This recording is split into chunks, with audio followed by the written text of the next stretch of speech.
जागदी जोत ज़ाहरा ज़हूर हाजरा हजूर सर्ब कला भरपूर चवर छतर तखत दे मालक जुगो जुग अटल सतगुरु धन धन धन श्री गुरु ग्रंथ साहिब जी की पावन हजूरी अंदर खालसे दे साजना दिवस समागमां दे सोदर दे दीवान दूजे समय दे दीवान विच हाज़री भर रही साध संगत आओ एकाग्रता दे मंडल विच जुड़ो ते गुरु पातशाह दी बख्शी हुई फतेह गजाओ। वाहिगुरु जी का खालसा वाहिगुरु जी की फतेह। दासरे ने दिन दे दीवान विच श्री गुरु नानक देव जी तो लैके श्री गुरु गोबिंद सिंह जी महाराज तक खालसे दे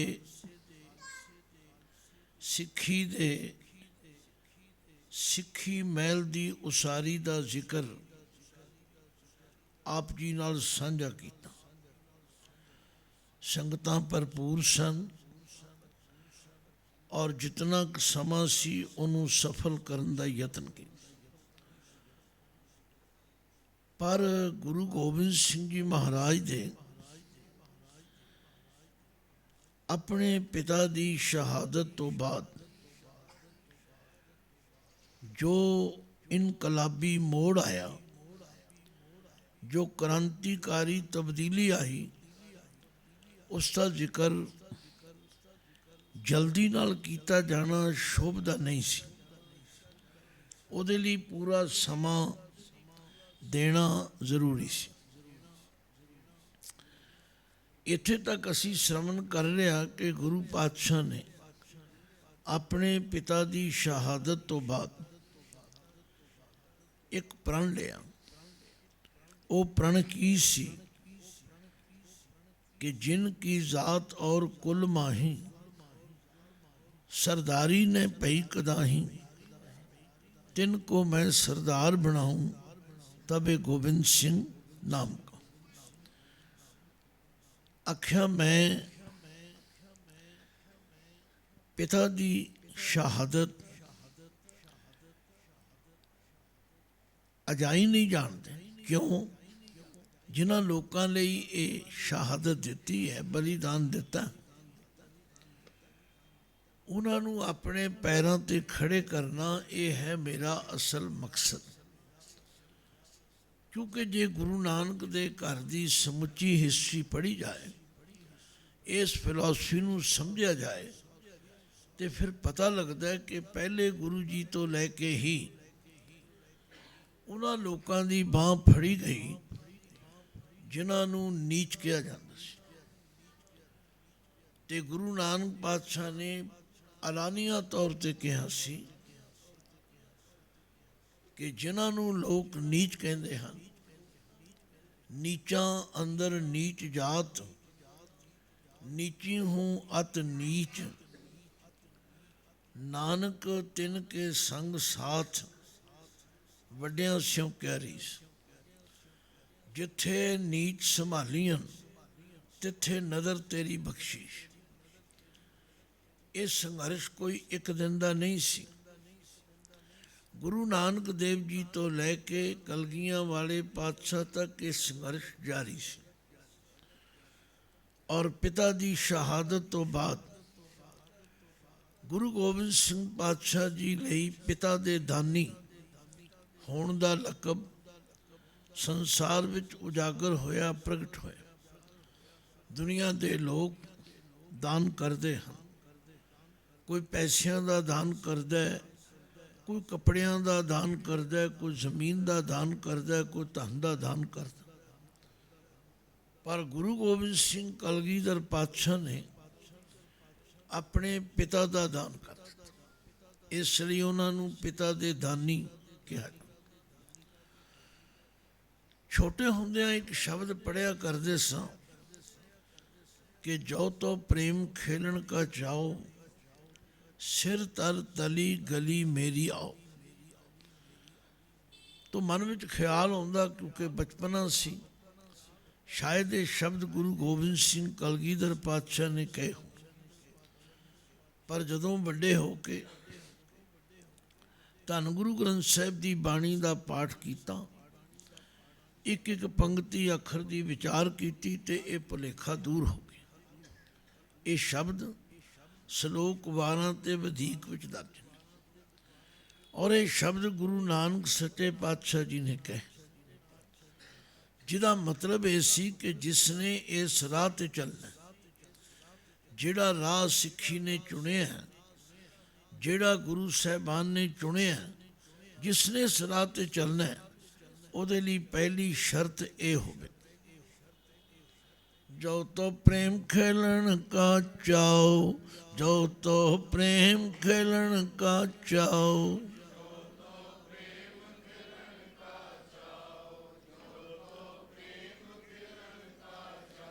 सिर धर तली गली मेरी आओ, सिर धर तली गली मेरी आओ।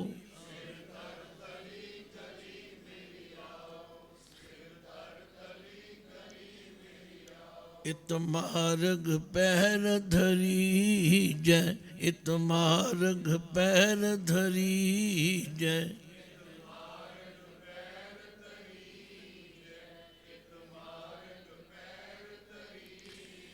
सिर दीजै कान न कीजै, सिर दीजै कान न कीजै।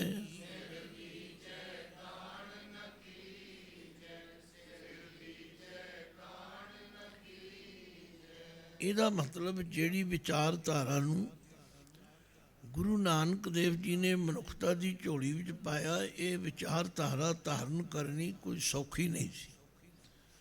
ਇਹਦੇ ਲਈ ਸਮਾਜ, ਉੱਚੀ ਜਾਤ ਵਰਨ ਵੰਡ ਦੇ ਹਾਮੀ ਲੋਕਾਂ ਦੀ ਔਰ ਸਮੁੱਚੀ ਹਕੂਮਤ ਦੀ ਮੁਖਾਲਫਤ ਮੁੱਲ ਲੈਣੀ ਸੀ। ਇਹ ਕੋਈ ਛੋਟੀ ਬਾਤ ਨਹੀਂ ਸੀ। ਪਰ ਧੰਨ ਗੁਰੂ ਨਾਨਕ ਦੇਵ ਪਾਤਸ਼ਾਹ ਜੀ ਉਰਦੂ ਦੇ ਉਸ ਵਿਦਵਾਨ ਦੇ ਕਥਨ ਵਾਂਗੂ ਸ਼ੇਰ ਸਿੱਧਾ ਤੈਰਤਾ ਹੈ, ਵਕਤ ਰਫਤਨ ਆਬ ਪਰ, मर्दों के मुंह मुड़ते नहीं वक्ते हवादिश में। सारी दुनिया के जानवर उस पासे जाते ने जिधर पानी जाता। एक शेर वो जानवर है जिहड़ा उधर जाता है जिधरों पानी आता। तो गल की गुरु गोबिंद सिंह सच्चे पातशाह ने ऐसा क्रांतिकारी मोड़ लिया कि उन्होंने साडा सारा कुछ बदल दिता। हुण किहड़ी किहड़ी चीज़ बदली, उहदे वल ध्यान देना।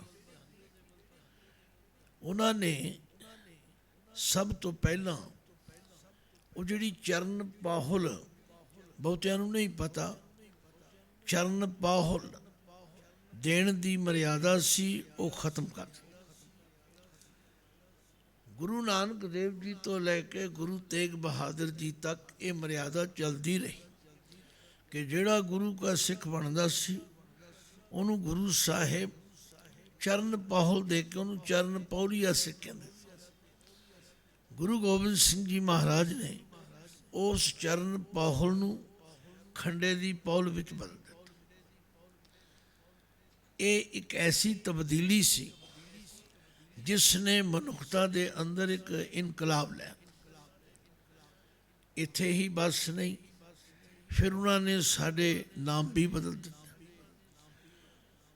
ਸਿੰਘਾਂ ਲਈ ਨਾਮ ਤੋਂ ਪਿੱਛੇ ਸਿੰਘ, ਤੇ ਬੀਬੀਆਂ ਲਈ, ਸਿੰਘਣੀਆਂ ਲਈ ਨਾਮ ਤੋਂ ਪਿੱਛੇ ਕੌਰ ਲਾ ਦਿੱਤੀ। ਇਹ ਸਾਰੀ ਤਬਦੀਲੀ ਗੁਰੂ ਗੋਬਿੰਦ ਸਿੰਘ ਕਲਗੀਧਰ ਪਾਤਸ਼ਾਹ ਦੇ ਸਮੇਂ ਵਿੱਚ ਹੋਈ। ਉਹਨਾਂ ਨੇ ਸਾਡੀ ਰਹਿਤ ਬਹਿਤ, ਸਾਡੀ ਯੂਨੀਫਾਰਮ, ਸਾਰਾ ਕੁਝ ਬਦਲ ਦਿੱਤਾ। ਅੱਜ ਜਿਹੜੇ ਸਿੱਖ ਕਹਿ ਦਿੰਦੇ ਹਨ ਕਿ ਜੀ ਜੇ ਗੁਰੂ ਗੋਬਿੰਦ ਸਿੰਘ ਜੀ ਇਹ ਨਾ ਕਰਦੇ ਅਸੀਂ ਸਾਰੇ ਸਿੱਖ ਬਣ ਜਾਂਦੇ। ਨਹੀਂ ਨਹੀਂ, ਗੁਰੂ ਗੋਬਿੰਦ ਸਿੰਘ ਜੀ ਨੂੰ ਇਹੋ ਜਿਹੇ ਸਿੱਖਾਂ ਦੀ ਲੋੜ ਨਹੀਂ ਸੀ। ਉਹ ਤੇ ਚਾਹੁੰਦੇ ਸਨ ਉਹ ਸਿੱਖ ਹੋਣ ਜਿਹੜੇ ਦੁਨੀਆ ਦੇ ਅੰਦਰ ਵਿਲੱਖਣ ਹੋਣ, ਜਿਹੜੇ ਲੱਖਾਂ ਕਰੋੜਾਂ ਵਿੱਚ ਖਲੋਤੇ ਹੋਏ ਲੁਕ ਨਾ ਛਿਪ ਨਾ ਸਕਣ, ਉਹਨਾਂ ਦੀ ਦੂਰੋਂ ਪਛਾਣ ਹੋ ਜਾਏ, ਉਹਨਾਂ ਨੂੰ ਐਸੀ ਆਇਡੈਂਟੀਫਿਕੇਸ਼ਨ ਦਿੱਤੀ ਕਿ ਸੱਚਮੁੱਚ ਉਹ ਰੂਪ ਸੰਸਾਰ ਦੇ ਅੰਦਰ ਪ੍ਰਗਟ ਹੋ ਗਿਆ। ਇਹ ਕਲਗੀਆਂ ਵਾਲੇ ਪਾਤਸ਼ਾਹ ਦੀ ਉਹ ਦੇਣ ਸੀ ਜੋ ਉਹਨਾਂ ਨੇ ਆਪਣੇ ਪਿਤਾ ਦੇ ਬਲੀਦਾਨ ਤੋਂ ਬਾਅਦ ਮਨੁੱਖਤਾ ਦੀ ਝੋਲੀ ਵਿੱਚ ਪਾਈ। 1699 ਦੀ ਵਿਸਾਖੀ, ਜਿਸ ਨੂੰ ਅਸੀਂ ਸਮਰਪਿਤ ਤੇ ਸਮਾਗਮ ਕਰ ਰਹੇ, ਗੁਰੂ ਗੋਬਿੰਦ ਸਿੰਘ ਪਾਤਸ਼ਾਹ ਜੀ ਨੇ ਹਰ ਜਗ੍ਹਾ ਤੇ ਹੁਕਮਨਾਮੇ ਭੇਜੇ ਬਈ ਇਸ ਵਿਸਾਖੀ ਦੇ ਦਿਨ ਹਰ ਸਿੱਖ ਆਪਣੇ ਆਪਣੇ ਇਲਾਕੇ ਵਿੱਚੋਂ ਸੰਗਤਾਂ ਨਾਲ ਲੈ ਕੇ ਪਹੁੰਚੇ। ਹਰ ਮਸੰਦ ਆਪਣੇ ਆਪਣੇ ਇਲਾਕੇ ਦੀਆਂ ਸੰਗਤਾਂ ਨੂੰ ਲੈ ਕੇ ਪਹੁੰਚੇ। ਸਾਰੇ ਇਤਿਹਾਸਕਾਰਾਂ ਨੇ ਇੱਕ ਜ਼ਬਾਨ ਹੋ ਕੇ ਲਿਖਿਆ, ਚਾਹੇ ਉਹ ਸਿੱਖ ਇਤਿਹਾਸਕਾਰ ਨੇ, ਚਾਹੇ ਉਹ ਮੁਸਲਮਾਨ ਨੇ, ਚਾਹੇ ਉਹ ਸਰਕਾਰ ਦੇ ਸੂਈਏ ਨੇ, ਜਿਹੜੇ ਸਰਕਾਰ ਦੀ ਉੱਥੇ CID ਕਰਦੇ ਸਨ। ਸਭਨਾਂ ਦੀ ਇਹ ਰਾਏ ਹੈ ਕਿ 80,000 ਦਾ ਇਕੱਠ ਸੀ। ਸਾਧ ਸੰਗਤ, ਅੱਜ ਦੇ ਸਮੇਂ ਵਿੱਚ 80 ਲੱਖ ਦਾ ਇਕੱਠ ਕਰਨਾ ਵੀ ਕੋਈ ਬਹੁਤਾ ਔਖਾ ਨਹੀਂ, ਕਿਉਂਕਿ ਆਵਾਜਾਈ ਦੇ ਸਾਧਨ, ਕਈ ਤਰ੍ਹਾਂ ਦੀਆਂ ਸਾਡੇ ਕੋਲ ਸਹੂਲਤਾਂ ਨੇ। ਪਰ ਉਹਨਾਂ ਦਿਨਾਂ ਵਿੱਚ ਉਸ ਪਹਾੜੀ ਇਲਾਕੇ ਦੇ ਅੰਦਰ 80,000 ਦਾ ਇਕੱਠ ਬੜਾ ਮਾਇਨੇ ਰੱਖਦਾ। ਇਹ ਗੁਰੂ ਪਿਆਰ ਦੀ ਗੱਲ ਸੀ ਕਿ ਐਡਾ ਵੱਡਾ ਇਕੱਠ ਅਨੰਦਪੁਰ ਸਾਹਿਬ ਦੇ ਅੰਦਰ ਹੋਇਆ। ਇਹਦੇ ਪਿੱਛੇ ਕੀ ਗੱਲ ਸੀ, ਇਹ ਤਾਂ ਕਲਗੀਆਂ ਵਾਲੇ ਪਾਤਸ਼ਾਹ ਜਾਣਦੇ ਸੀ ਜਾਂ ਉਹ ਵਾਹਿਗੁਰੂ ਅਕਾਲ ਪੁਰਖ ਜਾਣਦਾ ਸੀ। ਕਿਉਂਕਿ ਜਦੋਂ ਅਸੀਂ ਉਹਨਾਂ ਦੇ ਬਚਿੱਤਰ ਨਾਟਕ ਬਾਰੇ ਪੜ੍ਹਦੇ ਹਾਂ, ਭਾਵੇਂ ਅੱਜ ਦੇ ਵਿਦਵਾਨ ਉਹਦੇ ਉੱਤੇ ਵੀ ਕਿੰਤੂ ਪਰੰਤੂ ਕਰਦੇ,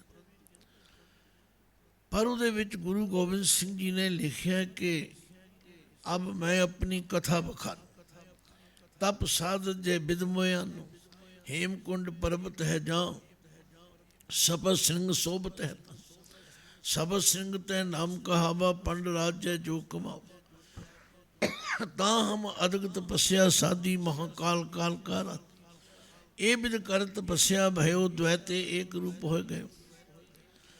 ਐਸੀ ਅਵਸਥਾ ਵਿੱਚ ਸਾਨੂੰ ਵਾਹਿਗੁਰੂ ਅਕਾਲ ਪੁਰਖ ਨੇ ਸੰਸਾਰ ਦੇ ਅੰਦਰ ਭੇਜਿਆ ਤੇ ਉਹਨਾਂ ਨੇ ਆਪਣੇ ਆਉਣ ਦੀ ਸਾਰੀ ਗਾਥਾ ਲਿਖੀ ਕਿ ਤਾਤ ਮਾਤ ਮੁਰ ਅਲਖ ਅਰਾਧਾ, ਬਹੁ ਵਿਧ ਜੋਗ ਸਾਧਨਾ ਸਾਧਾ, ਤਿਨ ਜੋ ਕਰੀ ਅਲਖ ਕੀ ਸੇਵਾ, ਤਾਂ ਤੇ ਭੈ ਪ੍ਰਸੰਨ ਗੁਰਦੇਵਾ, ਤਿਨ ਪ੍ਰਭ ਜਬ ਆਏ ਸਮੋਇ ਦੀਆ, ਤਬ ਹਮ ਜਨਮ ਕਲੂ ਮਿਲੀ।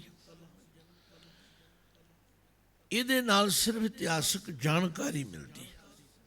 ਕਹਿੰਦੇ ਜਦੋਂ ਵਾਹਿਗੁਰੂ ਅਕਾਲ ਪੁਰਖ ਜੀ ਨੇ ਹੁਕਮ ਕੀਤਾ, ਠਾਣ ਭਇਓ ਮੈਂ ਜੋਰ ਕਰ, ਬਚਨ ਕਹਾ ਸਿਰ ਨਿਆਏ, ਪੰਥ ਚਲੇ ਤਬ ਜਗਤ ਮੈਂ, ਜਬ ਤੁਮ ਕਰੋ ਸਹਾय, ਮੈਂ ਆਪਣਾ ਸੁਧ ਤੋਹੇ ਨਿਵਾਜਾ, ਪੰਥ ਪ੍ਰਚੁਰ ਕਰਵੇ ਕੋ ਸਾਜਾ, ਜਹਾਂ ਤਹਾਂ ਤੁਮ ਧਰਮ ਮਿਥਾਰੋ, ਦੁਸ਼ਟ ਦੋਖੀਆਂ ਪਕੜ ਪਛਾੜੋ।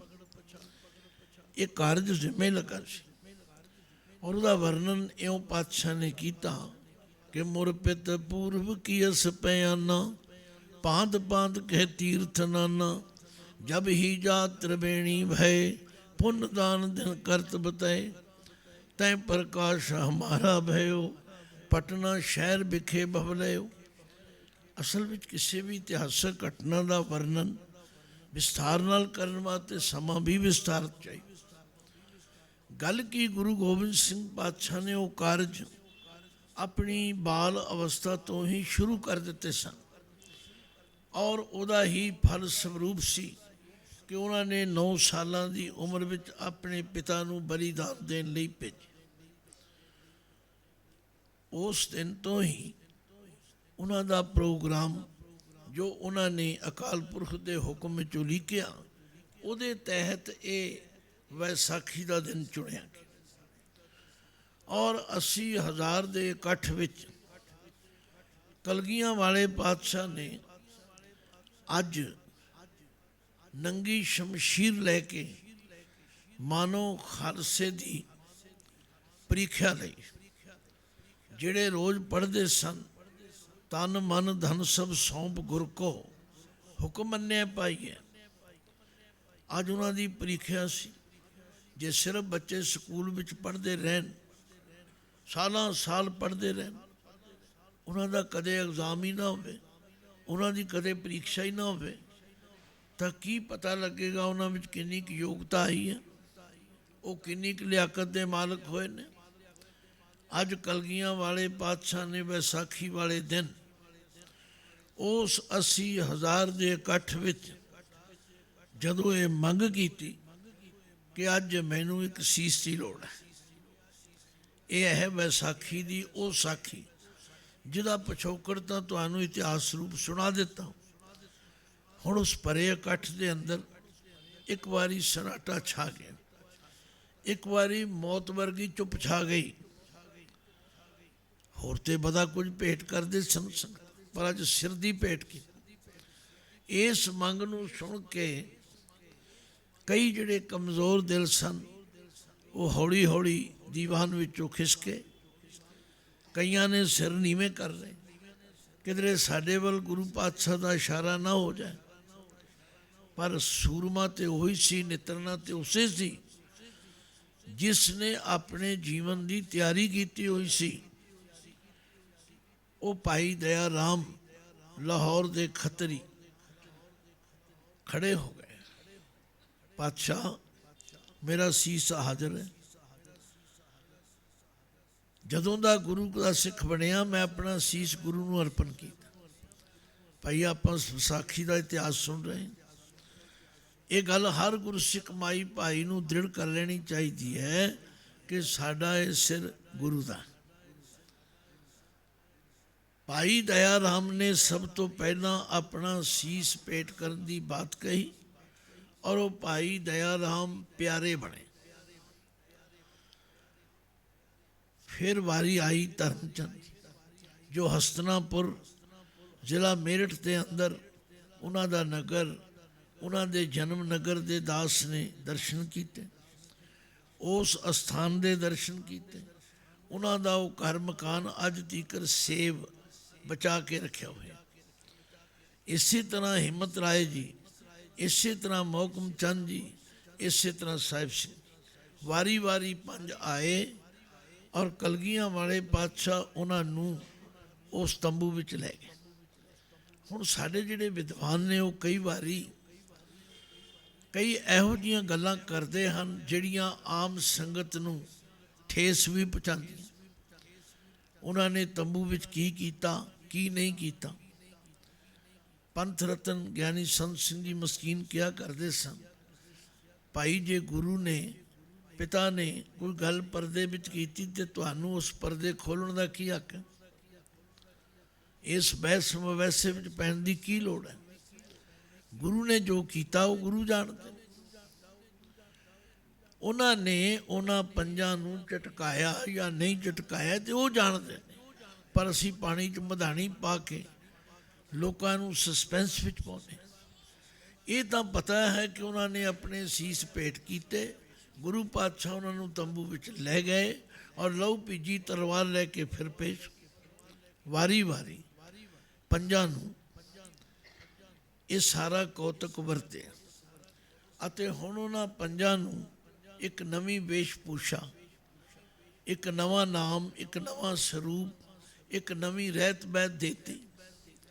ਇੱਥੋਂ ਫਿਰ ਉਹਨਾਂ ਪੰਜਾਂ ਨੂੰ ਭਰੇ ਦੀਵਾਨ ਦੇ ਅੰਦਰ ਲਿਆ ਕੇ ਸੰਗਤ ਦੇ ਸਨਮੁਖ ਕੀਤਾ ਔਰ ਉਹਨਾਂ ਨੂੰ ਖਾਲਸੇ ਦੀ ਤਥਾ ਪਿਆਰੇ ਹੋਣ ਦੀ ਉਪਾਧੀ।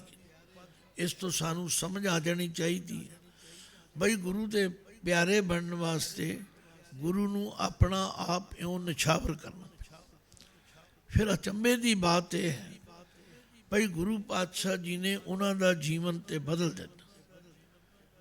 ਹੁਣ ਇੱਥੇ ਅਗਲਾ ਇੱਕ ਪ੍ਰਸ਼ਨ ਹੈ, ਜੇ ਪਾਤਸ਼ਾਹ ਨਾ ਵੀ ਅੰਮ੍ਰਿਤਪਾਨ ਕਰਦੇ ਕਿਸੇ ਨੇ ਕਹਿਣਾ ਸੀ।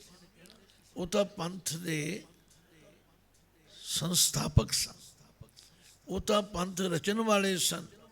ਪਰ ਨਹੀਂ, ਉਹ ਜਾਣਦੇ ਸਨ ਕਿ ਇਹਦੇ ਵਿੱਚ ਕਿਸੇ ਪੱਖੋਂ ਕੋਈ ਕਚਿਆਈ ਢਲਿਆਈ ਨਾ ਰਹਿ ਜਾਏ। ਔਰ ਉਹਨਾਂ ਪੰਜਾਂ ਦੇ ਕੋਲੋਂ ਫਿਰ ਜਿਸ ਤਰੀਕੇ ਨਾਲ ਯਾਚਨਾ ਕੀਤੀ, ਪੰਥ ਜੀ ਤੁਸੀਂ ਤੇ ਦਇਆ ਰਾਮ ਤੋਂ, ਧਰਮ ਚੰਦ ਤੋਂ, ਹਿੰਮਤ ਰਾਏ ਤੋਂ, ਮੋਹਕਮ ਚੰਦ ਤੋਂ, ਸਾਹਿਬ ਚੰਦ ਤੋਂ ਸਿੰਘ ਬਣ ਗਏ ਹੋ, ਮੇਰੇ ਤੇ ਵੀ ਕਿਰਪਾ ਕਰੋ, ਮੈਂ ਵੀ ਗੋਬਿੰਦ ਰਾਏ ਤੋਂ ਗੋਬਿੰਦ ਸਿੰਘ ਬਣ ਜਾਵਾਂ। ਇੱਕ ਦੁਨੀਆ ਦੀ ਵਿਲੱਖਣ ਬਾਤ ਸੀ। ਹਮੇਸ਼ਾ ਗੁਰੂਆਂ ਦੇ ਪੁੱਤਰ ਗੁਰੂ ਬਣਦੇ ਰਹੇ, ਪੀਰਾਂ ਦੇ ਪੁੱਤਰ ਪੀਰ ਬਣਦੇ ਰਹੇ, ਪਰ ਇਹ ਪਹਿਲਾ ਮੌਕਾ ਸੀ ਕਿ ਜਦੋਂ ਗੁਰੂ ਪਾਤਸ਼ਾਹ ਨੇ ਆਪਣੇ ਆਪ ਨੂੰ ਆਪਣੇ ਉਹਨਾਂ ਸ਼ਿਸ਼ਾਂ ਦੇ, ਉਹਨਾਂ ਚੇਲਿਆਂ ਦੇ, ਉਹਨਾਂ ਸੇਵਕਾਂ ਦੇ ਸਾਹਮਣੇ ਇਉਂ ਪੇਸ਼ ਕੀਤਾ।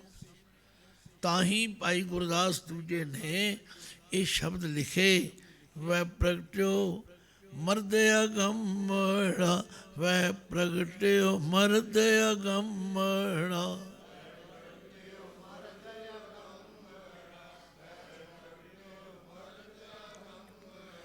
ਵਰਿਆਮ ਅਕੇਲਾ, ਵਰਿਆਮ ਅਕੇਲਾ,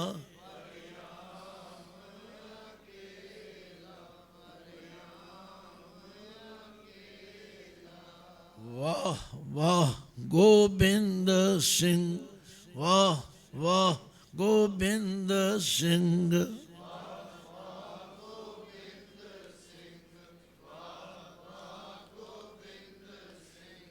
ਆਪੇ ਗੁਰ ਚੇਲਾ, ਆਪੇ ਗੁਰ ਚੇਲਾ,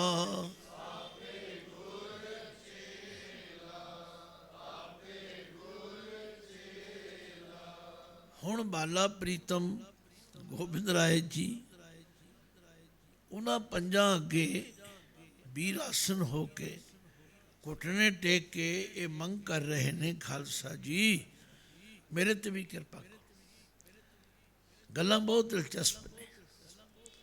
ਹੁਣ ਉਹ ਪੰਜ ਜਿਹੜੇ ਨੇ ਉਹ ਗੁਰੂ ਕਾ ਅੰਮ੍ਰਿਤ ਛਕ ਕੇ ਉਹਨਾਂ ਦੀ ਪਦਵੀ, ਉਹਨਾਂ ਦਾ ਸਥਾਨ, ਉਹਨਾਂ ਦੇ ਅਧਿਕਾਰ ਬਦਲ ਚੁੱਕੇ ਨੇ।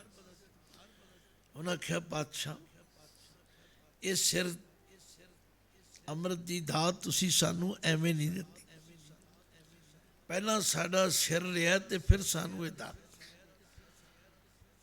ਤੁਸੀਂ ਦੱਸੋ ਇਹਦੇ ਬਦਲੇ ਵਿੱਚ ਕੀ ਦਿਓ।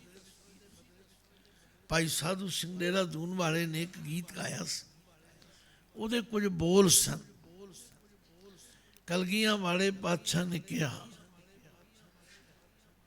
ਸੁਨੋ ਦਇਆ ਸਿੰਘ ਜੋ ਜੋ ਭੇਟ ਮੈਂ ਚੜਾਊਂਗਾ ਮੋਲ ਤਾਂ ਨਾ ਦੇ ਸਕੂੰ, ਇਹ ਅੰਮ੍ਰਿਤ ਦੀ ਕੀਮਤ ਤੇ ਮੈਂ ਨਹੀਂ ਦੇ ਸਕਦਾ, ਮੋਲ तो ना दे सकूं, भेटा मंजूर करो। सुनो दया सिंह जो जो भेंट मैं चढ़ाऊं। बहुत लंबा गीत है। मेरा कहने का भाव कलगियां वाले पातशाह ने खालसे नूं ये बचन दिता, तुसी तो एक सिर भेंट किया, मैं अपना सारा परिवार भेंट कर दिया, पर मेरे ते कृपा करो, मैनू अमृत दी दात बख्शो।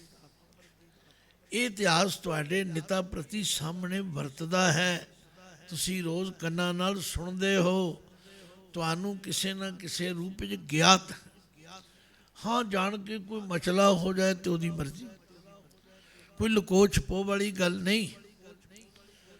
ਜਿਸ ਤਰੀਕੇ ਦੇ ਨਾਲ ਖਾਲਸੇ ਨੇ ਕਲਗੀਆਂ ਵਾਲੇ ਪਾਤਸ਼ਾਹ ਨੂੰ ਅੰਮ੍ਰਿਤ ਦੀ ਦਾਤ ਬਖਸ਼ੀ ਤੇ ਉਹਨਾਂ ਨੂੰ ਗੋਬਿੰਦ ਰਾਏ ਤੋਂ ਗੋਬਿੰਦ ਸਿੰਘ, ਇਹ ਹੈ ਇੱਕ ਪਰਿਵਰਤਨ। ਹੁਣ ਇਸ ਪਰਿਵਰਤਨ ਦੇ ਅੰਦਰ ਗੁਰੂ ਸਾਹਿਬ ਨੇ ਕੁਝ ਪੱਕੇ ਪੁਖਤਾ ਕੰਮ ਕੀਤੇ। ਦੇਖੋ, ਜਿਵੇਂ ਕੋਈ ਈਸਾਈ ਹੋਵੇ ਉਹਦੇ ਗਲ ਵਿੱਚ ਕਰਾਸ ਪਿਆ ਹੋਵੇ, ਜੇ ਕੋਈ ਮੁਸਲਮਾਨ ਵੀਰ ਹੋਵੇ ਉਹਦੀ ਸੁਨਨਤ ਹੋਵੇ, ਜੇ ਕੋਈ ਸਨਾਤਨੀ ਹਿੰਦੂ ਵੀਰ ਹੋਵੇ ਉਹਦੇ ਗਲ ਵਿੱਚ ਜਨੇਊ, ਮੱਥੇ ਤੇ ਤਿਲਕ, ਸਿਰ ਤੇ ਚੋਟੀ, ਤੇਲ ਧੋਤੀ ਹੋਵੇ, ਇਹ ਉਹਨਾਂ ਦੀ ਪਛਾਣ ਹੈ। ਪਰ ਕਲਗੀਆਂ ਵਾਲੇ ਪਾਤਸ਼ਾਹ ਨੇ ਜੋ ਖਾਲਸੇ ਨੂੰ ਪਛਾਣ ਦਿੱਤੀ, ਉਹ ਸੀ ਪੰਜ ਕਕਾਰੀ ਰਹਿਤ। ਤੇ ਭਾਈ ਨੰਦ ਲਾਲ ਸਿੰਘ ਜੀ ਨੇ ਲਿਖਿਆ, ਨਿਸ਼ਾਨੇ ਸਿੱਖੀ ਈ ਪੰਜ ਹਰਫ ਕਾਫ। ਸਿੱਖੀ ਦੇ ਪੰਜ ਨਿਸ਼ਾਨ ਜਿਨ੍ਹਾਂ ਨੂੰ ਤੁਸੀਂ ਜਾਣਦੇ ਹੋ, ਕੜਾ, ਕਾਰਦੋ, ਕੰਗਾ ਆਦਿਕ, ਇਹ ਪੰਜੇ ਗੁਰੂ ਪਾਤਸ਼ਾਹ ਨੇ ਸਾਨੂੰ ਯੂਨੀਫਾਰਮ ਦੇ ਤੌਰ ਤੇ ਦਿੱਤੇ।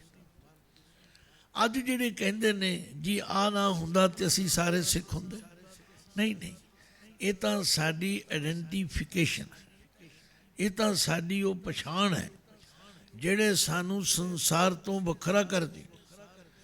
ਹੁਣੇ ਬੀਬੀਆਂ ਪੜ੍ਹ ਰਹੀਆਂ ਸਨ, ਮੈਂ ਵੀ ਸਵੇਰੇ ਪ੍ਰੇਰਨਾ ਕੀਤੀ ਸੀ, ਭਾਈ ਕਲਗੀਆਂ ਵਾਲੇ ਪਾਤਸ਼ਾਹ ਨੇ ਸਾਨੂੰ ਇਹ ਨਿਰਾਲਾ ਰੂਪ ਦਿੱਤਾ।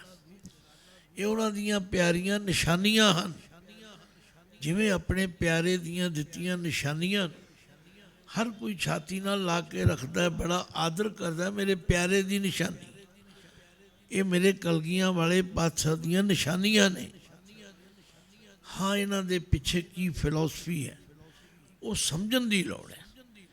ਕੇਸ ਵਾਹਿਗੁਰੂ ਦੀ ਦਾਤ ਹਨ, ਕੇਸਾਂ ਦੀ ਸਫਾਈ ਲਈ ਕੰਘਾ ਹੈ। ਕੜਾ ਸਾਨੂੰ ਇਸ ਗੱਲ ਦੀ ਯਾਦ ਦਿਵਾਉਂਦਾ ਹੈ ਕਿ ਅਸੀਂ ਗੁਰੂ ਪਾਤਸ਼ਾਹ ਜੀ ਦੇ ਉਸ ਬੰਧਨ ਵਿੱਚ ਹਾਂ, ਸਾਡਾ ਹੱਥ ਕਦੇ ਵੀ ਕਿਸੇ ਗਲਤ ਪਾਸੇ ਨਾ ਜਾਵੇ। ਇਸੇ ਤਰ੍ਹਾਂ ਉਹਨਾਂ ਨੇ ਕਛਹਿਰਾ ਜੱਜ ਸੱਤ ਦੀ ਨਿਸ਼ਾਨੀ ਦਿੱਤੀ, ਔਰ ਕਿਰਪਾਨ ਸਵੈ ਰੱਖਿਆ ਲਈ ਤੇ ਮਜ਼ਲੂਮ ਦੀ ਰੱਖਿਆ ਲਈ ਸਾਨੂੰ ਸ਼ਸਤਰ ਦਿੱਤਾ। ਇਹਨੂੰ ਕਿਸੇ ਨਾਲ ਕੀ ਕਿੰਤੂ ਪਰੰਤੂ ਹੈ, ਕੀ ਐਵੇਂ ਬਹਿਸ ਮੁਬੈਸਾ ਹੈ, ਪਰ ਇਹ ਕਲਗੀਆਂ ਵਾਲੇ ਪਾਤਸ਼ਾਹ ਦੀਆਂ ਪੰਜ ਉਹ ਨਿਸ਼ਾਨੀਆਂ ਜਿਨ੍ਹਾਂ ਨੂੰ ਭਾਈ ਨੰਦ ਲਾਲ ਸਿੰਘ ਜੀ ਨੇ ਕਿਹਾ ਕਿ ਨਿਸ਼ਾਨੇ ਸਿੱਖੀ ਈ ਪੰਜ ਹਰਫ ਕਾਫ। ਇਹ ਕਦੇ ਵੀ ਕਿਸੇ ਤਰ੍ਹਾਂ ਮੁਆਫ ਨਹੀਂ ਹੋ ਸਕਦੀ, ਇਹਨਾਂ ਤੋਂ ਬਿਨਾਂ ਸਿੱਖ ਅਧੂਰਾ ਹੈ। ਅਸੀਂ ਆਪਣੀ ਮਨਮਰਜ਼ੀ ਨਾਲ ਜੋ ਗੱਲਾਂ ਕਰਦੇ ਹਾਂ ਉਹਨੂੰ ਅਸੀਂ ਆਪਣੀ ਮਨ ਮਤ ਕਹਿ ਸਕਦੇ ਹਾਂ, ਗੁਰੂ ਦੀ ਮਤ ਨਹੀਂ। ਗੁਰੂ ਦੀ ਮਤ ਵਿੱਚ ਤੇ ਗੱਲਾਂ ਪੰਜੇ ਜ਼ਰੂਰੀ ਨੇ, ਔਰ ਇਹਨਾਂ ਤੋਂ ਬਾਅਦ ਕੋਈ ਸਿੱਖ ਨਹੀਂ ਹੋ ਸਕਦਾ। ਫਿਰ ਖੰਡੇ ਬਾਟੇ ਦਾ ਅੰਮ੍ਰਿਤ ਜੋ ਸਾਡੇ ਜੀਵਨ ਵਿੱਚ ਪਰਿਵਰਤਨ ਲਿਆਉਂਦਾ। ਕਈ ਲੋਕ ਕਹਿੰਦੇ ਜੀ ਅੰਦਰ ਹੀ ਅੰਮ੍ਰਿਤ ਹੈ। ਹਾਂ ਹਾਂ ਠੀਕ ਹੈ, ਅੰਤਰ ਖੂਹਟਾ ਅੰਮ੍ਰਿਤ ਭਰਿਆ, ਸ਼ਬਦੇ ਕੱਢ ਪੀਏ ਪਨਿਹਾਰੀ, ਇਸ ਤੋਂ ਕੋਈ ਮੁਨਕਰ ਨਹੀਂ। ਪਰ ਯਾਦ ਰੱਖੋ, ਉਸ ਅੰਦਰਲੇ ਅੰਮ੍ਰਿਤ ਨੂੰ ਪ੍ਰਗਟ ਕਰਨ ਵਾਸਤੇ ਕਲਗੀਆਂ ਵਾਲੇ ਪਾਤਸ਼ਾਹ ਨੇ ਇਹ ਮਰਿਆਦਾ ਆਰੰਭ ਕੀਤੀ। ਮੈਂ ਬੜੇ ਸੌਖੇ ਜਿਹੇ ਢੰਗ ਨਾਲ ਕਿਹਾ ਕਰਦਾ ਵੀ ਜੇ ਹੈਂਡ ਪੰਪ ਨੂੰ 2-4 ਦਿਨ ਨਾ ਚਲਾਓ ਤਾਂ ਤੁਹਾਡੇ ਹੈਂਡ ਪੰਪ ਦਾ ਪਾਣੀ ਥੱਲੇ ਚਲਾ ਜਾਏਗਾ। ਫਿਰ ਤੁਸੀਂ 2-4 ਦਿਨ ਬਾਅਦ ਆ ਕੇ ਉਸ ਦਾ ਹੈਂਡਲ ਚਲਾਓ, ਉਹ ਪਾਣੀ ਨਹੀਂ ਹੁੰਦਾ।